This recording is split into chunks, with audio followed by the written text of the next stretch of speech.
আমাদের সন্তান রতন ভাই এই মাত্র আমাদের মধ্যে সামনে এলাকার জনগণ তো আপনার সান্নিধ্য পাওয়ার জন্য আপনার বাড়ির সামনে ভিড় করতেছে। একজন নেতার কাছে তো জনগণ আসবে, এটা স্বাভাবিক না? আমি লিলি। আর লিলি হও আর শাপলা হও আর যেটাই হও না কেন, সেটা আমি কারোর সাথে কথা বলবো না, এটাই নিয়ম। বাজার, আমি তো এই জন্যই কালকে আমার বাসায় তোমার দাওয়াত দিছি। তুমি ওই থানার সভাপতি সাধারণ সম্পাদকের পোস্টটা আমার একটু মেয়ে দাও। লুঙ্গির উড়াইলে যে কি এটা আনন্দ, এটা তুমি বুঝছো কেমনে? দেবাতা শুনিতে জায়গা ফুলফুল করে একটা আনন্দ হয়। করবি না?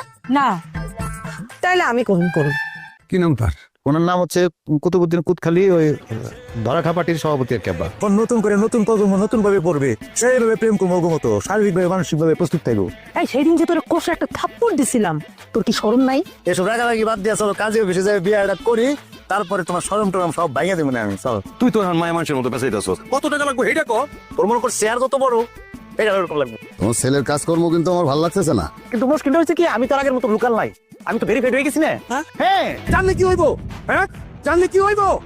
তুমি রতনের ভয় দেখাইতেছ আমারে, তাই না? কিন্তু আমি কি আপনারা কোনোদিন কইছি যে আমি আপনারে ভালোবাসি? বলো নাই, নাও তো করো নাই। আমার অপমান করবে। কি অপমান করবে? আরে আমি অপমানিত হলে তো আমার অপমান করবে। আপনি শোন আইলো, এই এলাকার 10-12 জন লোক আমার এই পোস্টের জন্য টাকা দিচ্ছে, আর আমি একলা মানুষ, আমি কি করি কোন তো? আমি কয়জনের মুখ রাখবো? চেয়ারম্যান সাহেব, ওরে জুতো কোটা করে গ্রাম ছাড়া করেন। আমাদের গ্রামে কোনো চোরের জায়গা হইব না। আজকের পর থেকে আপনি আর আমগো বাড়িতে আইবেন না। কত তো সাহায্য করতে পারলাম না কি রে?